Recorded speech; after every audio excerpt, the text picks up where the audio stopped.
साथियों, आपका फिर से स्वागत है हमारे YouTube चैनल में जिसका नाम है वे ऑफ ज्ञान 2। दोस्तों, आज मैं आपके लिए धमाल वीडियो लेकर आया हूँ। वैसा धमाल वीडियो आप आज तक आप नहीं पढ़े होंगे, नहीं देखे होंगे, ठीक ना। आज मैं 2024 में जो भी स्टूडेंट एग्जाम देने वाले उसके लिए मैं VVI ऑब्जेक्टिव क्वेश्चन लेकर आया हूँ, जो 99% या 100% भी कह सकते हैं कि ऑब्जेक्टिव मिलने एग्जाम में देखने को मिलेगा। तो चलिए हम लोग बिना देरी के वीडियो को स्टार्ट करते हैं, शुरू करते हैं। तो ये रहा आपके सामने फर्स्ट नंबर क्वेश्चन को पढ़ेंगे तथा उसके बारे में डिटेल में चर्चा करेंगे, ठीक ना। यदि बहुपद px का एक गुणनखंड x+2 है, हमने क्या कहा, ये जो बहुपद है px मतलब बहुपद का गुणनखंड x+2 है तो px का एक शून्यक होगा। आपको पता है कि बहुपद क्या होता है, बहुपद जो होता है वो इस प्रकार का एक्सप्रेशन होता है, ये प्रकार का व्यंजक है। इसका हमेशा लेंगे x+2 बराबर क्या लेंगे, 0। x+2 बराबर 0। अगर px का एक गुणनखंड ये है तो x+2 बराबर 0, तो x बराबर क्या होगा, -2। x बराबर क्या होगा, -2। अब बताइए इस ऑप्शन में, चारों ऑप्शन में किस में -2 दिया गया है, तो ऑप्शन नंबर ए इसका क्या होगा, राइट आंसर होगा। क्या होगा, ए इसका राइट आंसर होगा। अब हम 2 नंबर क्वेश्चन पे जाते हैं। प्रत्येक में से परिमेय संख्या होती है। बताइए परिमेय संख्या क्या होती है। परिमेय संख्या वैसी संख्या होती है जिसका हम लोग क्या करते हैं, अंश बटे हर के रूप में लिखते हैं, वो होती है परिमेय संख्या। क्या होती है, वो होती है परिमेय संख्या, ठीक है। प्राकृत संख्या क्या होती है, गिनती की सारी संख्या को क्या कहेंगे, प्राकृत संख्या। पूर्ण संख्या क्या होती है, गिनती की संख्या में, जैसे हमने कहा 1 2 3 4 ये गिनती की संख्या है, इसमें हम लोग 0 ऐड किए तो ये क्या बन गया, पूर्ण संख्या बन गया। पूर्णांक क्या होगा, -1 -2 -3 0 1 2, ये इन्फिनिट हो जाएगा। तो इस प्रकार की संख्या को हम लोग पूर्णांक कहते हैं। वास्तविक संख्या जो होती है वो 2 प्रकार की होती है, एक परिमेय संख्या होती है, एक अपरिमेय संख्या होती है। तो यहां पे दिया गया क्वेश्चन है कि बताइए प्रत्येक में, इन चारों ऑप्शन में से परिमेय संख्या होती है, तो ये होगा एक वास्तविक संख्या। वास्तविक संख्या 2 प्रकार के होते हैं, एक परिमेय संख्या, दूसरा अपरिमेय संख्या। क्लियर है, ठीक है। अब हम लोग देखते हैं तीसरा नंबर क्वेश्चन। 22/7 है, परिमेय संख्या है, अपरिमेय संख्या है, पूर्णांक है, और डी क्या हो जाएगा, इनमें से कोई नहीं, डी इनमें से कोई नहीं, ठीक है। तो इनमें से कोई नहीं, तो ये हो गया डी। अब बताइए 4 को ऑप्शन दिया गया है, इसमें बताइए क्या 22/7 परिमेय है, अपरिमेय है, पूर्णांक है, इनमें से कोई नहीं। तो आपको अच्छे से पता होना चाहिए पाई जो होता है, पाई इसका वैल्यू 22/7 होगा, ठीक ना। इसी का वैल्यू अगर दशमलव में फाइंड करें तो 3.14 होता है, ठीक ना। तो ये 3.1 पाई का वैल्यू होता है। तो पाई जो होता है वो हमेशा अपरिमेय होता है, बट 22/7 ये अंश बटे हर के रूप में है, तो ये होगा परिमेय संख्या। क्या होगा, परिमेय संख्या। क्लियर है। अगर पाई रहता है तो हम कहेंगे अपरिमेय संख्या है, अगर 22/7 उसका मान होता है वो परिमेय संख्या होगा। क्लियर है चीजें, ठीक है। यही अगर दशमलव में दे दिया जाए तो ये भी अपरिमेय संख्या होगा। क्या होगा, अपरिमेय संख्या, ठीक है। इसका राइट आंसर क्या हो जाएगा, ए हो जाएगा, ठीक है। ये जो 4 नंबर क्वेश्चन है त्रिघात बहुपद के, ये जो 4 नंबर क्वेश्चन है, त्रिघात बहुपद के अधिक से अधिक कितने शून्यक होंगे। त्रिघात बहुपद किसे कहते हैं, वैसे बहुपद जिसका घात मैक्सिमम कितना हो, 3 हो, वैसी संख्या को हम लोग त्रिघात बहुपद कहते हैं। क्या, द्विघात बहुपद किसे कहते हैं, जिसका पावर 2 हो। ये रैखिक बहुपद जिसका पावर 1 हो। तो हमने 3 घात के बारे में अच्छे जाना। ये जो त्रिघात बहुपद होते हैं इसके पावर हमेशा क्या होगा, 3 होगा। क्या होगा, 3 होगा। जैसे मैं एग्जांपल में कह दिया कि 2x की पावर 3 + 4x और +7, ये क्या हो गया, ये जो आया ये त्रिघात बहुपद है। क्या है, ये त्रिघात बहुपद है, ठीक है। तो इसका पावर कितना है, मैक्सिमम 3, तो ये हो गया इसका राइट आंसर, ठीक है। इस तरह हमने 1 से लेकर 4 नंबर क्वेश्चन तक आसान से किए हैं। अब 5वां नंबर क्वेश्चन देखेंगे। तो ये रहा आपके सामने 5वां नंबर क्वेश्चन। दोस्तों, कैसे हम इस क्वेश्चन को धमाल तरीका से गर्दा उड़ाते हैं, देखिए आप लास्ट तक बने रहिए और ध्यान से सुनते जाइए कॉन्सेप्ट को।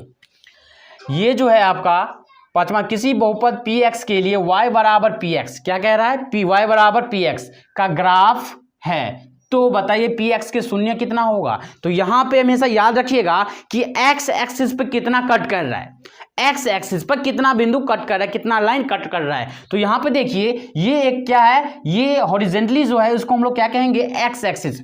हॉरिजेंटली जो रहेगा उसको हम लोग एक्स एक्सिस कहेंगे, और जो वर्टिकल रहेगा उसको हम वाई एक्सिस या वाई डैश कहते हैं। क्या कहते हैं, वाई एक्सिस या वाई डैश कहते हैं। ये हो गया वर्टिकली, ये हो गया आपका हॉरिजेंटली। ठीक है, ये जो लाइन है इसको कहते हैं वक्र रेखा। क्या कहेंगे, कर्व लाइन। क्या कहते हैं, कर्व लाइन। ये जो वक्र रेखा है ये बताइए मुझे कि एक्स एक्सिस को कितना कट कर रहा है। तो आप बताइएगा सर एक बिंदु पे यहाँ कट कर रहा है। एक्स एक्सिस को देखना है, वाई एक्सिस को नहीं देखना है, सिर्फ देखना है एक्स एक्सिस को देखना है। ठीक है, तो यहाँ पर सर बोलोगे कि एक एक्सिस पर कट कर रहा है, एक बिंदु पर कट कर रहा है, तो इसका राइट आंसर क्या होगा, 1 हो जाएगा। क्या होगा, 1 हो जाएगा। इसी तरह हमने कहा कि बताइए ये है आपका ग्राफ, जैसे हमने कहा ये है आपके ग्राफ, बताइए इसका कितना शून्यक होगा। ये हो गया एक्स डैश, ये एक्स, ये वाई, वाई डैश। बताइए इसमें कितना शून्यक होगा, इस ग्राफ का कितना शून्यक होगा। तो आप बताइएगा सर एक्स एक्सिस वाले को देखेंगे, वाई एक्सिस वाले को हमें नहीं देखना है। तो वाई एक्सिस ये है, हमें उसको टच भी नहीं करना है, हमें देखना है केवल एक्स एक्सिस को। तो बताइए एक्स एक्सिस ये है, एक बिंदु कट कर रहा है, फिर दूसरा बिंदु ये हुआ, तीसरा बिंदु ये हुआ, चौथा बिंदु ये हुआ। तो इसका शून्य कितना हो जाएगा, इसका शून्यक जो होगा ये हो जाएगा 4। कितना होगा, 4 होगा। क्या अच्छे से ग्राफ वाले क्वेश्चन में कोई दिक्कत है, तो बताइए, नहीं दिक्कत है। तो चलिए ग्राफ वाले क्वेश्चन, चाहे इससे डिफिकल्ट क्वेश्चन क्यों नहीं दे दे, हम सिर्फ एक्स एक्सिस वाले को ही देखेंगे। ठीक है, जो कितना कोई लाइन, कोई रेखा कितना कट कर रहा है एक्स एक्सिस वाले। ठीक है, तो यहाँ पे जो है 6ठा नंबर क्वेश्चन, द्विघात बहुपद 4x² - 9 के शून्यक है। तो हम आपको बताए हैं कि द्विघात बहुपद किसे कहते हैं, जिसका मैक्सिमम, वैसा बहुपद जिसका मैक्सिमम घात 2 हो, उसको हम द्विघात बहुपद कहते हैं। क्या ये मुझे बताइए द्विघात बहुपद है, तो बताओगे यस सर द्विघात बहुपद है, इसमें कोई संदेह नहीं है। ये पावर 2 है, इसका मतलब द्विघात बहुपद है। अच्छा चलिए, इसका कहता है मूल निकालने के लिए, रूट निकालने के लिए या शून्यक निकालने के लिए। ठीक है, तो जब इसको हम करेंगे ब्रेक, 4x² - 9 = 0, तो इसको जब सिंप्लीफाई करेंगे तो ये हो जाएगा 9। जब एक बिंदु ऊपर, 2 बिंदु नीचे, इसको कहेंगे एस, इसीलिए क्या कहेंगे, इसीलिए, तो ये हो जाएगा 9/4। ठीक है, ये x² है, x² देंगे। जब हम x² है ना, जब स्क्वायर को हम हटाएंगे तो यहाँ पे लग जाएगा आपका ±√9/3। क्या होगा, ±, दोनों का रूट है। ठीक है, तो 9/3 हो गया। जब इसको हम ब्रेक करेंगे तो ये हो गया -3 ये 4 था ना, सॉरी ये 4 था, तो ये इसका रूट, ये 3 का 3 × 3 लिखेंगे तो 2 3 में 2 3 था, तो 1 3 ले लिया, तो ये हो गया -3, अब बटे 2 हो गया। एक हो गया प्लस में, एक हो गया माइनस में, और दूसरा हो जाएगा प्लस में। तो ये क्या राइट आंसर है, यस सर पहला नंबर है ऑप्शन में, और कुछ में दिख नहीं रहा। तो इसका मतलब क्या है, जब इसको हम सर ब्रेक किए तो -3/2, 3/2 इसका क्या हो गया, राइट आंसर हो गया। क्या हो गया, राइट आंसर हो गया। इस तरह हमने 6ठा नंबर क्वेश्चन का भी सॉल्यूशन देख लिए। अब हम 7वां नंबर की तरफ मूव करते हैं। 7वां नंबर आपके सामने है, कह रहा है क्वेश्चन कि निम्न में से कौन सा अपरिमेय नहीं है। मतलब अपरिमेय नहीं कहने का मतलब परिमेय है, अपरिमेय नहीं है कहने का मतलब क्या, परिमेय है। तो बताइए इनमें से कौन परिमेय है। तो आप जब इसको ब्रेक कीजिएगा 64 का, जब यहाँ पे हम थोड़ा इसको मिटा ले रहे हैं, स्पेस थोड़ा कम है। ठीक है, तो यहाँ पे हम क्या करेंगे, 64 के जब ब्रेक करेंगे तो यहाँ पे होगा 2 से लगाएंगे तो क्या हो जाएगा, 32 दूनी 64, 2 से लगाएंगे तो ये हो जाएगा 16, 2 से लगाएंगे तो ये हो गया 8, 2 से लगाएंगे तो ये होगा 4, 2 से लगाएंगे तो ये हो गया 2। ठीक है, तो इसका मतलब क्या है, 8 8 64, यानी 8 को सर 8 से गुना कर दे तो ये हो जाएगा 64। ठीक है, जब 81 है तो सर बोलोगे सर 9 को 9 से गुना कर दें तो ये हो गया 81। ठीक है, तो हमने क्या किया, जब इसी को ब्रेक करेंगे, आगे प्रोसीड करेंगे तो ये हो गया 8 × 8। ठीक है, अब बटे कितना, बटे हो गया आपका 9 × 9, तो 8 में से एगो लेंगे 8, फिर 8 बट्टे क्या हो जाएगा, इसका राइट आंसर हो जाएगा। यानी ये परिमेय है या अपरिमेय। तो आप बताओगे सर ये परिमेय है, ये बताइए अपरिमेय है, ये तो आपको पता ही है, ये भी अपरिमेय ही है। और रूट के अंदर किसका, जिसका वैल्यू रूट के अंदर हो, जिसका वैल्यू रूट का, अगर कोई भी संख्या रूट के अंदर हो उसका हम लोग जब भाग देंगे या किसी भी वर्गमूल करेंगे तो उसका वैल्यू अगर दशमलव में आ जाए तो हम लोग क्या कहेंगे, वो जो संख्या है वो अपरिमेय माना जाता है, सही ना। तो ये जो 8 नंबर क्वेश्चन आपके सामने है, कह रहा है कि निम्नलिखित में से किसका दशमलव प्रसार शांत है। अब हम आपको बताते हैं शांत और अशांत के कॉन्सेप्ट। दोस्तों शांत कम समझेंगे जब हम आपको कहते हैं कि P बटे 2 की पावर m गुने 5 की पावर n। इसका सर क्या मीनिंग है, ये जो है बच्चों, ये 2 की पावर m गुने 5 की पावर n, कहने का क्या मतलब है कि ऊपर से मुझे कोई मतलब है, ऊपर का मतलब ऊपर में कोई भी संख्या हो उससे मुझे कोई मतलब नहीं है, केवल नीचे से मतलब, या तो उस संख्या में 2 आना चाहिए या तो 5 आना चाहिए। ये अगर दोनों आ रहा है तब तो फुलफिल हो रहा है, अगर 2 भी आ रहा है तब पर भी फुलफिल हो रहा है, अगर 5 आ रहा है तब पर भी फुलफिल होगा। लेकिन इस दोनों में से कोई भी नंबर अगर दूसरा आ जाए 2 और 5 के अलावा, तो संख्या शांत नहीं रह जाएगा, अशांत हो जाएगा, ठीक है। तो अब हम देखते हैं 8वां नंबर क्वेश्चन। ये शांत अशांत मुझे बताना है, तो बताइए 3/8। ऊपर से हमने बताया कि ऊपर से कुछ नहीं करना है, उसमें ऊपर में कोई, उससे ऊपर में क्या है नहीं है उससे में कोई मतलब नहीं, नीचे वाले को देखना है।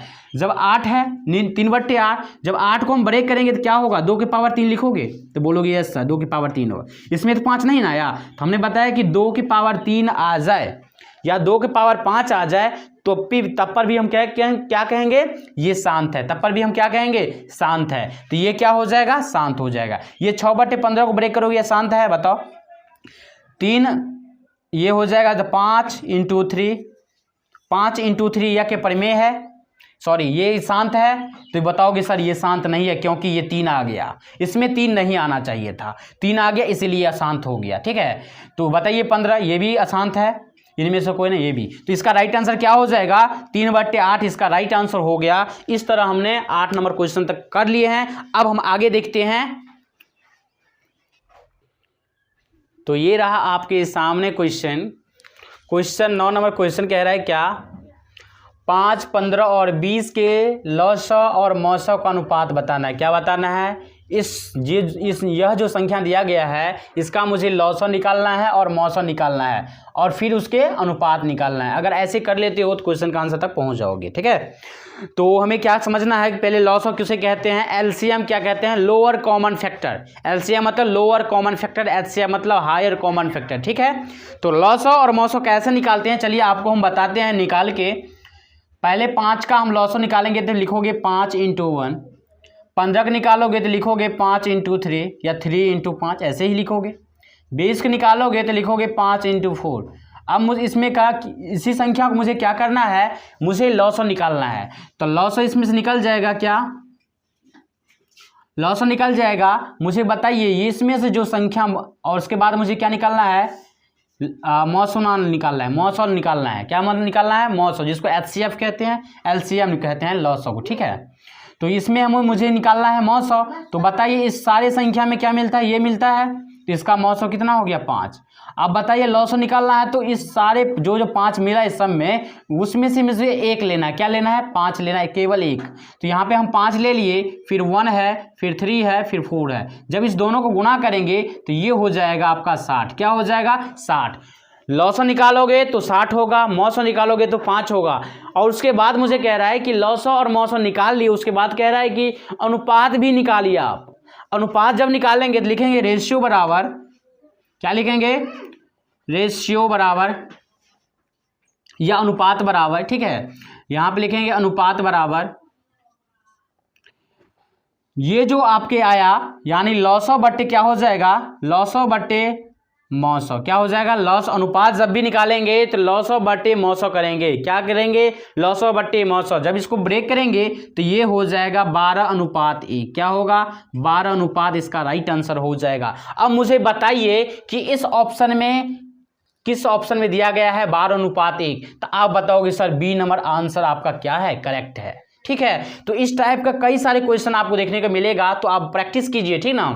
अब हम देखते हैं 10वां नंबर क्वेश्चन, 2 लगातार संख्याओं का मौसव। 2 लगातार कह रहा है, जैसे हमने कहा आपको कि 3 और 4 का मौसव निकालिए। क्या करिए, मौसव निकालिए। तो आप बताइएगा सर कि 3 का मौसव करेंगे तो 3 × 3 होगा, फिर घटाएंगे 4 में से 3 तो ये 1 हो जाएगा, फिर यहाँ पे सर 3 उतारेंगे 1 × 3 हो जाएगा, ठीक है। तो यहाँ पे मौसव सर 1 का, इसका मतलब क्या है, कोई भी लगातार दो संख्या लीजिएगा तो उसका मौसम हमेशा क्या होगा, 1 होगा। ठीक है, तो यहां पे क्या हो जाएगा, 1 हो जाएगा इसका राइट आंसर। ठीक है, अब हम देखते हैं 11 नंबर क्वेश्चन। कह रहा है कि 144 का अभाज्य गुणनखंड कीजिए जिसमें क्या हो, में 2 का घात क्या हो वही मुझे क्या बताना है, इस क्वेश्चन में जवाब देना है। 144 का अभाज्य गुणनखंड करना है और उसके बाद मुझे बताना है कि 2 का मैक्सिमम घात कितना हो रहा है। तो चलिए हम लोग आपके सामने यहाँ पे हम थोड़ा क्लियर कर लेते हैं इसको और फिर आपको मैं बताऊंगा। 11 नंबर क्वेश्चन का जो होगा 144 का क्या करोगे, एलसीएम करोगे जिसको लॉसअप कहते हो। तो इसको जब करेंगे 2 से तो हो जाएगा ये हो जाएगा 72। क्या हो जाएगा, 72। 2 से करोगे तो ये 3 दूनी 6, 1 36 दूनी 72 हो जाएगा। फिर 2 से करोगे तो 2 18 दूनी 36 हो जाएगा। 2 से करोगे तो ये 9 हो जाएगा। फिर 3 से करोगे तो ये 3 हो जाएगा। अब मुझे बताइए इसमें 3 कह रहा है कि 3 का गुणनखंड बताइए, 3 का घात बताइए, नहीं कह रहा है, केवल मुझे कह रहा है कि 2 का घात बताइए। तो 1 2 3 4 तो यानी 2 की पावर 4। मुझे बताइए इस ऑप्शन में क्या दिख रहा है आपको, तो 2 का पावर कितना हो जाएगा, 4 हो जाएगा। इसका आंसर क्या हो जाएगा, सी इज राइट आंसर हो जाएगा 11 नंबर क्वेश्चन का। अब हम लोग देखते हैं 12 नंबर क्वेश्चन।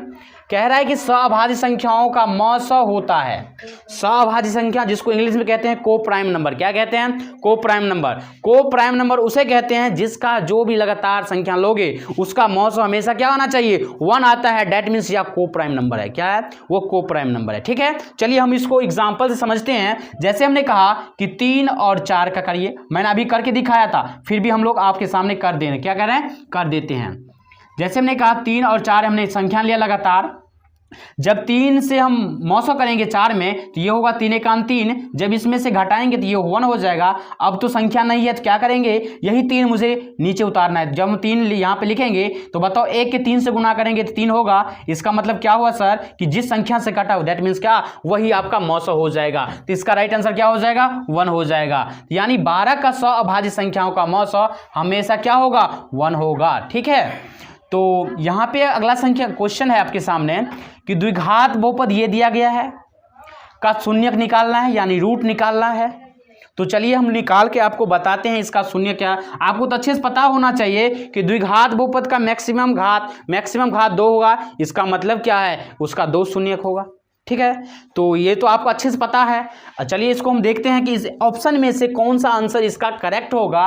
तो चलिए हम करते हैं। ये जो है x² + 3x + 2, तो मुझे क्या करना है, ये अच्छे से बात याद कर लीजिए, समझ लीजिए, ताकि इससे 10वीं 2024 में आपका 2 नंबर का 100% पूछने वाला है।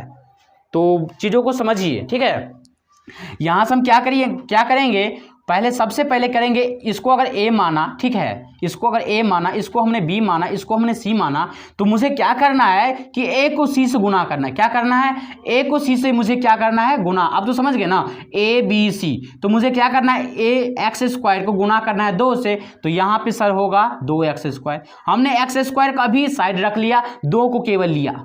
ठीक है, जब 2 को ब्रेक करोगे तो सर लगाओगे 2 एकान 2 और फिर 2 से लगाओगे तो 2 एकान 2। तो बताइए 2x और 1x को मिलाकर मुझे 3x पूछ रहा है। कहने का क्या मीनिंग है, समझिए अच्छे से कि मुझे क्या करना है, मतलब x² को यानी a को c से गुना करना है। उस गुना करने को जब ब्रेक करेंगे उस संख्या को तो हमें बीच वाला यानी b आना चाहिए। अगर ऐसा होता है तो यह क्या है, आपको आंसर तक पहुंच जाओगे। ठीक है, तो जब हम इसको करेंगे तो x² हो जाएगा, फिर 2x + x हो जाएगा +2 हो जाएगा। ठीक है, बताइए इस दोनों में से क्या कॉमन आ रहा है, तो क्या कॉमन आ रहा है, x कॉमन होगा।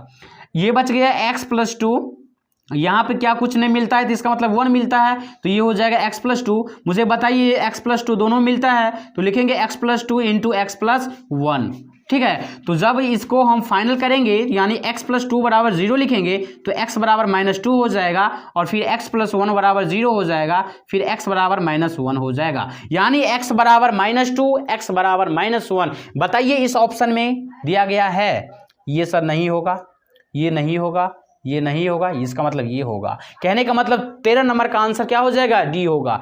ये 2 नंबर में भी पूछ दिया जाता है, इसलिए इस क्वेश्चन को आप दिमाग में फिट कर लीजिए। ठीक है, तो यहां तक हम, तो ये रहा आपके सामने 14 नंबर क्वेश्चन। 14 नंबर क्वेश्चन को चलिए पढ़ते हैं। यदि बहुपद 2x² 9x + 10 के शून्यक अल्फा बीटा हो तो अल्फा प्लस बीटा का मान बताना है। दोस्तों यहाँ से आपको याद रखना है कि जब भी आपको अल्फा प्लस बीटा बोले निकालने के लिए तो माइनस बी बाई ए करना है। यदि आपको अल्फा इंटू बीटा करना है तो सी बाई ए करना है। क्या करना है? सी बाई ए। ये दो फार्मूला आपके द्विघात बहुपद के लिए याद रखना है, ठीक है। तो यहाँ पे हमें कह रहा है ये जो क्वेश्चन दिया गया है इसमें मुझे अल्फा प्लस बीटा निकालना यानी बी माइनस बी बाई ए निकालना है। तो आपको अच्छे से पता है इसको हम अगर एक कहते हैं बी सी तो बताइए माइनस बी बाई ए, तो माइनस बी बाई ये है तो ये -9 बटे क्या हो जाएगा 2। अब माइनस तो पहले से फॉर्मूला में था तो -9/2 हो जाएगा। क्या हो जाएगा? -9/2 हो जाएगा। ये हो गया आपका राइट आंसर। मुझे बताइए ये होगा? नहीं होगा, ये भी नहीं होगा। तो इसका मतलब क्या होगा? राइट आंसर 14 का बी हो जाएगा। तो आपको अच्छे से याद होना चाहिए। ये जो 15 है आपके सामने कह रहा है बहुपद px x³ - 2x² + 3x + 4 है। क्या है? ये जो आपको समीकरण दिख रहा है, क्या मुझे बताइए कि ये कौन से बहुपद है? ये अचर बहुपद है, रैखिक बहुपद है, द्विघात बहुपद है, त्रिघात बहुपद है। तो अचर बहुपद किसको कहते हैं पहले समझ लेते हैं। अचर बहुपद वैसा बहुपद होता है मतलब चर का घात क्या होना चाहिए? केवल चर होना चाहिए, इसको हम अचर बहुपद कहते हैं। रैखिक बहुपद यानी x की पावर क्या होना चाहिए? 1 होना चाहिए। द्विघात बहुपद यानी x पावर 2 होना चाहिए। त्रिघात बहुपद मतलब x की पावर मैक्सिमम x के घात मैक्सिमम कितना होना चाहिए? 3 होना चाहिए। तो ये बताइए x पावर मैक्सिमम इसमें से घात कितना है? ये 3 है। इसका मतलब क्या है? ये त्रिघात बहुपद है। क्या है? ये इसका आंसर हो जाएगा, ठीक है। इस तरह हमने 1 से लेकर 15 नंबर क्वेश्चन तक इजीली सॉल्व किए हैं। अगर यह वीडियो आपको अच्छा लगा, काफ़ी फायदेमंद रहा तो दोस्तों हमारे चैनल को सब्सक्राइब कर लीजिए ताकि 2024 में ऑब्जेक्टिव जो पूछने वाले हैं उसको आप इजीली सॉल्व कर पाएँ। तो आज से लेकर मैं आपको 1 महीना जब तक एग्ज़ाम होगा 2024 में तब तक मैं आपको ऑब्जेक्टिव इतना बेहतर करा दूंगा क्योंकि उसमें जो क्वेश्चन पूछने वाला है आपको वो आपका सारा क्लियर हो जाए, आपका सारा डाउट क्लियर हो जाए, ठीक है। तो चलिए इसी लेक्चर के साथ हम लोग अपने वाणी को विराम देते हैं, ठीक है।